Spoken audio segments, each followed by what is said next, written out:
Hi guys, my name's Mark and I'm an oyster boy, and today's video is a bit different. Normally we're on the channel doing beer reviews, but today we're going to be talking about some equipment. So if you've watched our channel before, you probably know that I've got a pressure fermenter and Penny ferments just in a bucket in the fridge. Nothing wrong with doing that, all cool, all easy. I went down the pressure route because I had a number of beers that I'd made which were just all a mess. Beers that I was dry hopping, that I was just getting loads of oxygen pickup, anything that had a long time in the fermenter, I was getting air, either in when it was in the fermenter or when I was moving things around or when I transferred into the keg. I think I had maybe 5 brews in a row that all went wrong, so I moved over to pressure fermenting, and it's pretty much solved all my problems, because even if I wasn't fermenting under pressure, I had a pressure capable vessel which I could then use a closed transfer or a pressure transfer from the fermenter out to the keg, so it made my life a whole load easier. So Penny's recently had a similar experience with a kit which took an extremely long time to make, an all grain kit which took a very long time to make, and then when we tried it, sadly it was oxidized. So we've now picked up another pressure fermenter for him to use, and I just wanted to have a little unboxing video, maybe talk a bit about it and tell you what I think. So this is what we got. This is the Apollo 30l Snub nose fermenter from Keg King, and we're going to get it out of the box. We're going to have a look at it. There's some pretty cool features, I think, on this one that I've seen on the website. Obviously it's still sealed, I've not really opened it up yet, so we'll get to look at those together, but there's some nifty little things on there that I haven't got on my other one. I'm not trying to say to you that this is the best one to buy. You know, the other one's got some cool features on it as well, but I just want to talk about this one and show you what we think. So let's get it out of the box. Right, so that's everything out of the box. Now, some of the cool things that I want to talk about compared to the other pressure fermenter that I use are the fact that this is one big piece of plastic. There's no seams or anything like that, nowhere for dirt to hide. And these handles are actually part of the fermenter, so it's not like an extra thing that you have to get and bolt on. They're just part of it. It's all one big thing. And with this as well, everything that you need to ferment under pressure actually comes with it. So you will get the pressure kit. This one actually comes with 3 pressure relief valves. I think this is a blue one's 10, purple's 15, and white is 25 PSI PRVs. So you could, if you really wanted to, use them instead of a spunding valve. Like if you know you want it to release at 10 PSI, just, you know, close off both posts and use the blue PRV. I don't know whether they recommend that, and I'm not trying to be an advocate for doing it.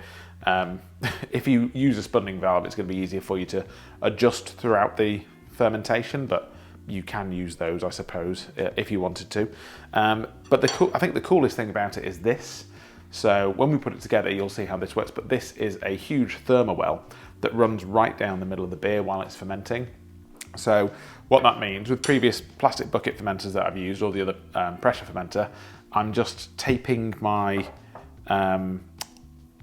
thermometer or my sensor for my inkbird to the outside, and I'll put a bit of sponge or putty on the outside of it to try and make it as, you know, so it's reading the beer temperature rather than the ambient temperature in the fridge as much as possible. But with this, you just get the bit of your inkbird and you drop it down inside there, and you genuinely are just reading the temperature of, you know, the middle of the beer. So you're going to get much better temp control, or much better temp reading anyway, than you would do if it was stuck to the outside, which I think is pretty awesome. It comes with like the floating dip tube, and this is like I'm assuming this is a stainless filter. My other one didn't come with one of these, so, you know, this will attach to the end of here, it'll attach this float, it'll collect your beer from the top, but you won't be picking through any of the hops or anything like that, which I really like. And the fact that it's actually a conical shape as well, whereas my other one's fully rounded. If you're going to use this as a uni tank and serve from it, you've got less surface area of the yeast in contact with your beer, so in theory your beer should last longer before you get any off flavours for it sat on a yeast cake for however long it's going to be sat on it for. So I'm going to get this just thrown together. I'll probably speed this bit of the video up, but maybe put a little bit of a timer on the screen so you can see how long it takes from getting it out of the box to putting it together. I'm probably not going to bother reading any instructions. There is a big QR code on the side of the box, but I think it'd be quite interesting to see how it goes together if you ignore anything, or ignore everything, because that's what most of us do anyway, and see how long it takes us to throw it together.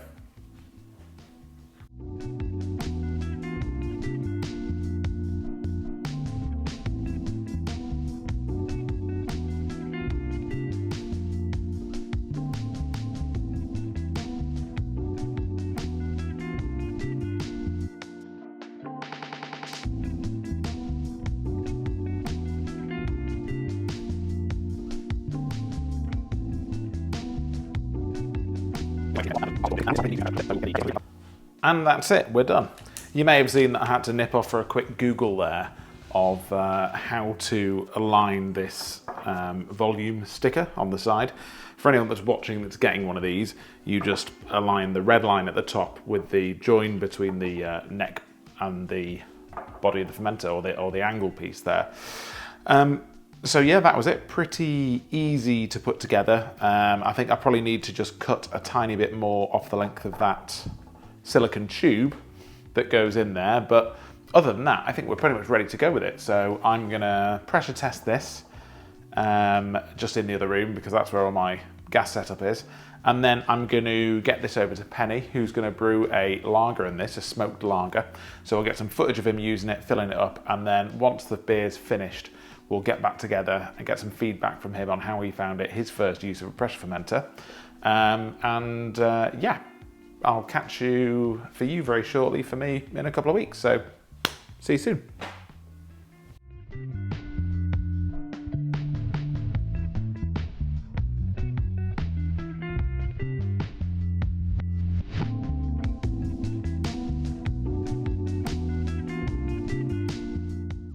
So what I'm going to do is I'm going to get this in the kegerator. I'm going to put the temperature probe through the middle, get it to about 18 degrees, so I know this is the right temperature. Add the yeast, so I know I'm not stressing it, and keep it at that. And then basically I've got the 10 PSI, so that's the blue pressure relief valve in there, so it's going to create its own pressure. Anything above 10 PSI, I'll do a little beer trump. And then hopefully after about 5 days we can get this cold crashed, and then we can taste it straight from the Apollo. So we'll join you in a second. Hi guys, Penny here. So as you've seen in the video before, we got a picture of it fermenting. So it's fermented out, so what I'm going to do is just show how we add the gelatine. So what I'm going to do is depressurize it. I'm going to put the gelatine through here where the pressure relief valve is, but through the outlet I'm going to pump some gas through it just to keep it as inert as I can from oxygen. So we'll see how we go.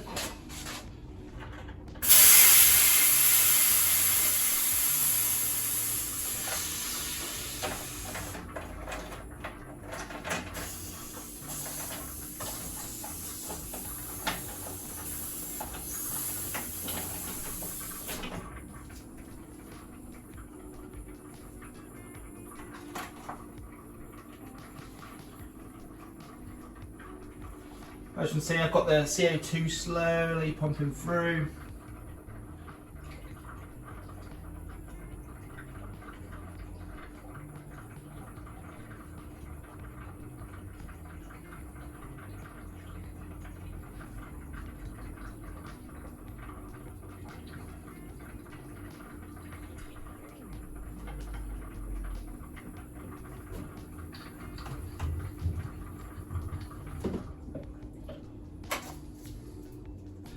Now, I put in our PRV. I'll gas it till it starts coming out here, so I know it's back under pressure. Actually, let's put it out there where it should be.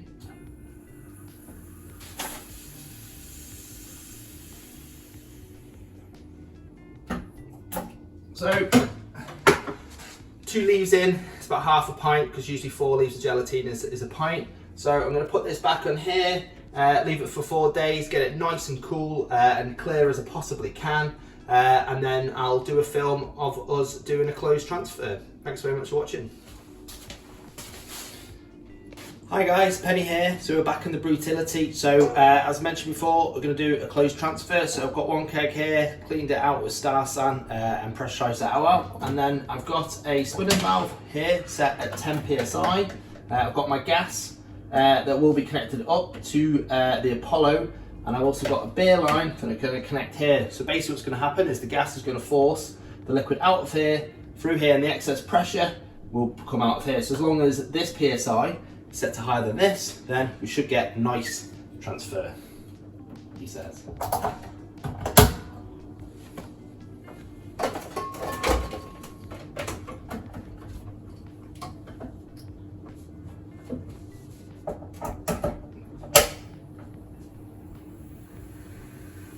As you can see, I can see the beer line running up through it. There it is. Now, I mean, the good thing about this, and I really enjoyed using it, it tells you exactly how much it's gone out, and usually because of the Krausen line, I can see it was just above 19. And like I say, all the scrub and the nasty stuff's collected at the bottom, so I'm so excited for this beer, so excited. Hi guys, I'm Mark. I'm Penny. And we are the Oyster Boys. And now we're doing a follow-up video on the Apollo pressure fermenter. The B-side. It'd be like Oasis where, they did a B-side album and they went, this is amazing, it could be an A-side. He went, yeah, I don't write shit songs. I don't make shit videos. Right, this, as we all know, is the Apollo. It's a bit murky because it has been used. Oh yeah, it's just got a bit of condensation. A bit moisture in there. This is the Keg King Apollo 30 l Snub nose fermenter.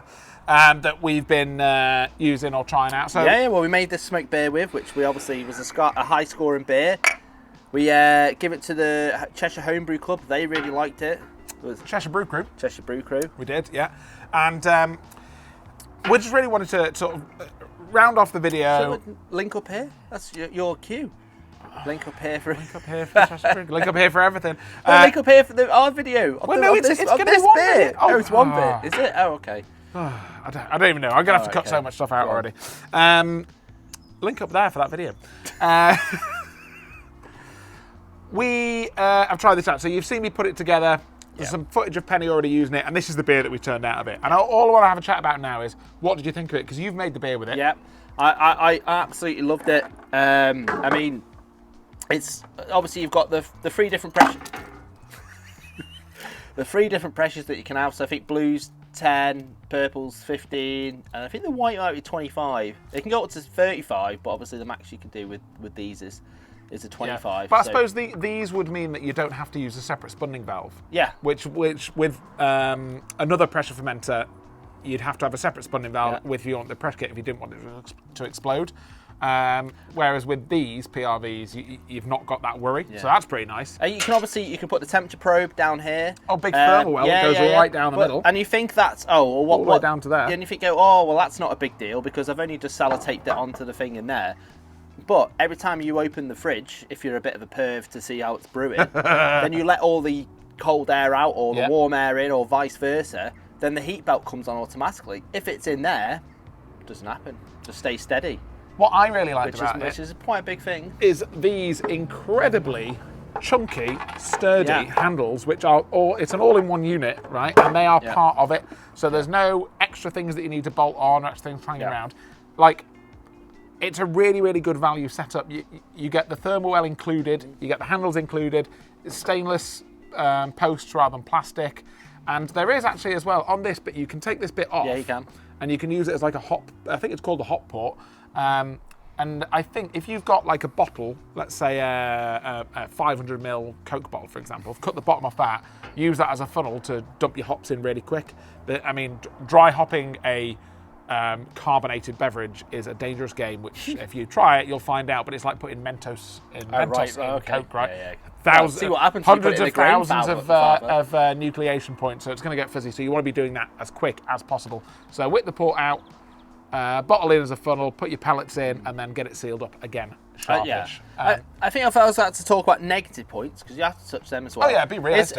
Be realistic. I mean, I could only do this in my keg fridge because it wouldn't fit in my fermentation fridge. I mean, I think they're all the same about that. If someone could, make a smaller version for me. But you still need to be able to fit all the beer in it, that's the thing. Yeah, I mean, well, if you think of your normal beer buckets, the fermentation buckets, they will fit in most domestic single fridges, whereas this won't fit in a single domestic fridge. But no, mate, I'm loving it as a product. Yeah, so you've got a floating dip tube inside, and when the floating dip tube attaches, it kind of... I have to re-sterilize that now. Yeah. Oh, look, well, you need to clean it properly, mate, actually, look at that. Oh. So it sits at the top, draws beer from the middle, goes down this central tube rather than rubbing against the edge, and also this stainless hop filter or trub filter, detritus filter, whatever, comes as part of the kit. Yeah. So all of this stuff is included, and it's all fantastic. And also it's got a little temperature thing as well. So if you haven't got temperature control, you can roughly see what temperature. Remember these stickers? You used to give them to old people. My nan had one to tell us she was too cold. What? So if it goes, obviously you're trying to, if you haven't got temperature temperature control, obviously you can move it about in the rooms and stuff like that to make sure it's within a certain period. I mean it's a very rustic way of doing it. To but be fair, it's for us, when you have got temperature control, though, that thermal oil that runs right down the middle is an absolute king. And the fact, obviously, you can do the close transfer. The king. We did the watch the video. We did the close transfer. That was really easy. But no, mate, I would say absolutely fantastic product. So they do this in this version, and they do it in a non-snub nose version. Now the cool thing. Snub nose, sorry. So this bit here, where it goes in like that, that's a snub nose. Whereas if it was just round all the way, that's not a snub nose. When you say snub nose, is that a snub nosed Uzi? Oh dear. Well, I think it is. And what that means is, if you're going to use this as a unitank, which you can do, because it's conical at the bottom, you get less contact space between the trub that's down there and the beer that's on top. Yeah, so if you want to just serve from this, which you can do, if you've got taps on your New England IPA, to serve it fresh. I mean, I couldn't do it because I couldn't feed the gas directly back in. But I suppose, I mean, could you maybe put the 25 psi in and then... You could charge it up a bit more full and then just pour it out from there, Or you could just sort your fridge situation out. Yeah. So yeah, it's a full-on unitank. Absolutely fantastic quality, well built, great fittings. I've got a wedding come up. I've got lots of beers to produce, and this is going to help me do it. My BPM, the beers per month, is going to be insane. So this is going to be used, and it's going to be a super tool. We've talked in other videos a lot about like modern yeast strains and the products that you can make with them in a very short time. Your lagers especially. Well, I mean, you can do really good pales under pressure as well, but I think if you want to do lagers and not spend like 7 weeks doing it, something like this is a must. And I think talking about Cheshire Brew Club again, one of the guys said, "Oh, well, you've not found the right bucket where you can make all your beer." You don't have to find the right bucket. You can just get this, and it's ticked all the boxes. So yeah. But yeah, thanks for watching, guys. I'll put a link up here to buy these from various suppliers. Everyone does them really, in the UK. But I'll put a link to one particular one on there. And I think that's pretty much it for us. Yeah. So catch you on the next one. Peace out.